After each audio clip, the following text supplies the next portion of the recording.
You've been scrolling Craigslist for weeks. You've been on eBay. You've been on Cycle Trader. And then you wake up in the morning, and as you drink your morning coffee, boom! There it is. The bike of your dreams. It's the one that you've been wanting. It's even got the right pinstriping. But is it worth your money?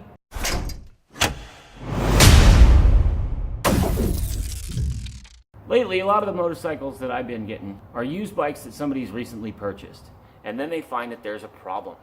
The Yamaha R1 that I recently did the engine removal and I'm currently doing a rebuild on is a perfect example. So, because I get faced with a lot of these questions about what I should be looking for, can you come and inspect a bike for me? Here are a few things to be looking for when you're buying a used bike. When you're going in to check out a used bike, basically start from the front and work your way to the back. And look at all the important moving parts to the motorcycle. If you can, try and get it on a stand. Get the rear end off the ground so you can spin the rear wheel. If you're into motorcycle track days, then you've definitely had your bike gone through tech inspection. This tech inspection takes about 30 seconds to a minute for any educated motorcyclist on what to look for safety for that motorcycle to make it out on a racetrack. Well, the same principles apply for your street bike. You want that bike to be as safe as possible when you're out there battling against pedestrians and dogs and Winnebagos.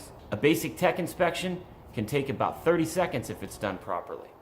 I'll show you exactly what that entails, and then I'll go through each step of what I'm looking for. Ready? Go.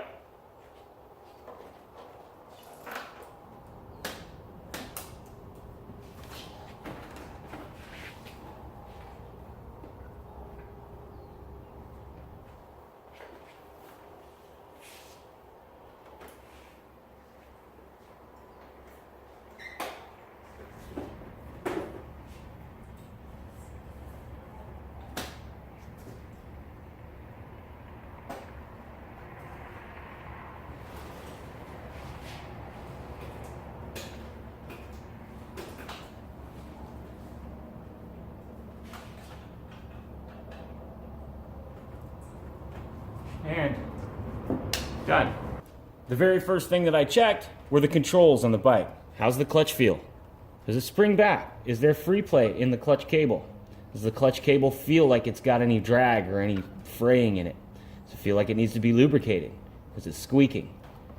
Are there any parts, like this screw, that are missing or out of place? That should be screwed in.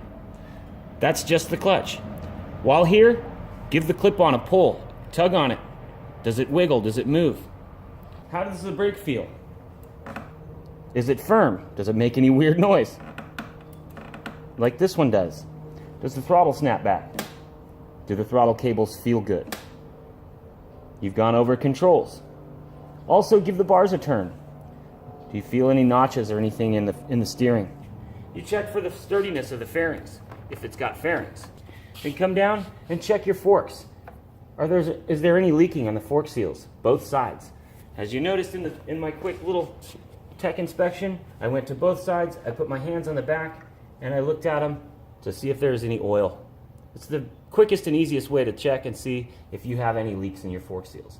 Looking straight down at the brakes, I can see the pads themselves. I can see that it's got good brake pads. In a matter of about 5 seconds, I've determined the front tire's in decent shape, that the brake pads are in decent shape, the brake discs are in decent shape, and that there are no leaks in the fork seals. Now that I've come around to the side of the bike, it's time to start actually seeing if there's any shaking or any movement in any of the fairings or any of the hard parts of the motorcycle. So actually grab onto stuff. Move it. Don't be afraid to pull and shake. If you've got a bent frame slider, it's possible that you've got a cracked or bent frame. If you have a cracked frame, you have a totaled motorcycle. Shake the fairings. Are they on? Are they sturdy? This one, it's not attached down here. We can fix that with a grommet or a tab. Check the oil. You can see a sight glass down here. Make sure that there's oil in there. Is that oil clean? If the bike doesn't have a sight glass, actually check the oil with the dipstick. Come around to the rear sets and the brakes. Does the brake feel good? Is there brake pressure? How's that rear set feel? Just like that frame slider, is it sturdy? Is it on there? Is it cracked? Is it moving? How does the subframe feel? This exhaust is mounted low. Is it sturdy? Is it attached well? I want to look at the brake condition. Same thing as the front. How's the brake disc? How's the rotor looking? How are the brake pads looking? You've already checked when you were up front a little bit more to see if there's brake pressure and how well it was. While you're there, you can even check the reservoir and see how clean the brake fluid is for the rear brake. Take a look at the chain and the sprockets. Are they in decent shape? This chain is extremely loose. How's the wheel spin? Is there any grabbing or binding in the rear wheel? Same thing as on the right rear set. You want to check the left rear set. Is it sturdy? How are the bolts looking? Is there everything bolted on? Does the shift linkage have any weird play to it? So check it just to make sure everything's firm and tight and all of your linkages are correct. Make sure that the fairings are attached correctly. Make sure that the seat's on. Make sure that there's bolts where there should be. By this time, you should have looked at the whole bike.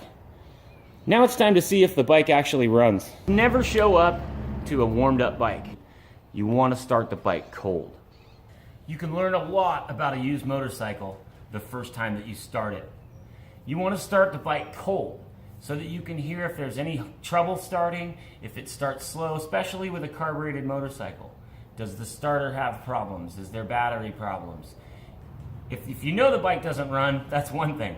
But if you're assuming that the bike is in good shape, make sure that it's not been run that day. Make sure that all the electrical system works, the horn, the lights, the turn signals, and everything. On certain bikes, not all, the headlights won't come on until after the bike has been started. So, if you turn the key and you don't see the headlight, try and start the bike and see if the headlight comes on. Then check the headlights, the high beams, the horn, the turn signals, and the brake lights. Make sure that everything on the bike is working electronically. Make sure the bike's cold.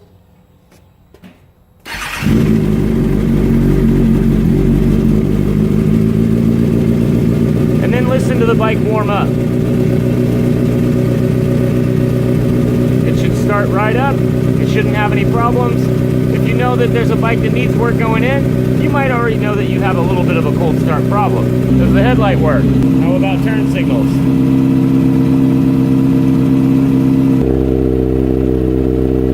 Keep in mind that just because a bike might need a little bit of work doesn't mean that it's a bad motorcycle to buy. It does, however, give you some ammunition to lower the price. If the bike's got a leaky fork seal, you know you've got to change those fork seals. Some other shops vary from $150 to $200, so figure in that you could probably ask for $200 off of that price of that motorcycle just based on the fact that it needs fork seals. It may need a new chain and sprockets. New chain and sprockets can run you anywhere from $150 upwards of $200 again. Another big thing to consider are the tires. Just because a tire might have tread on it doesn't necessarily mean that it is in good shape. The older the tire gets, the worse off that you are. On every tire, look for a 4-digit code embedded into the tire. There's a 4-digit code on every tire, and that code signifies the week and the year that that tire was manufactured. In this tire's case, it was manufactured in the 38th week of 2017. So, I know that this tire is less than 2 years old. It's probably in good shape if it has plenty of tread.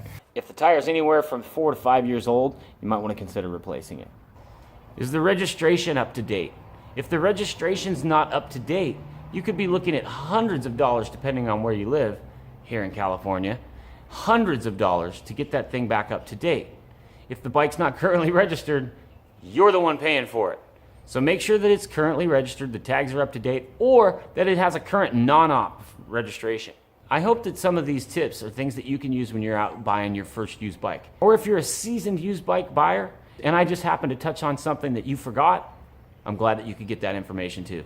I'm the Moto Medic, and I'll see you next time. Go buy that bike.